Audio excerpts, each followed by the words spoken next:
Here's an example of how transactions work in Bitcoin. Let's say Gloria has two UTXOs from past transactions, one worth 100 Bitcoins and one worth 50 Bitcoins. She, being incredibly wealthy and generous, wants to send 101 Bitcoins to me, Rustie. To start off, she first breaks open the 100 UTXO and makes that as an input to the transaction to me.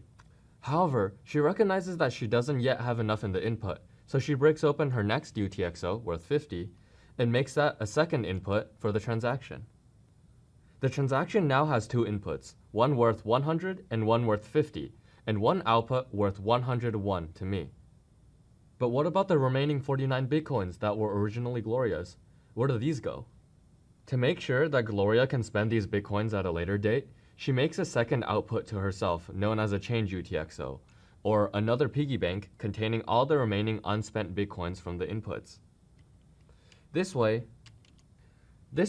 she can give 101 of her 150 total Bitcoins to me and keep her remaining 49, even though she doesn't have UTXOs which sum up to exactly the amount she wants to spend.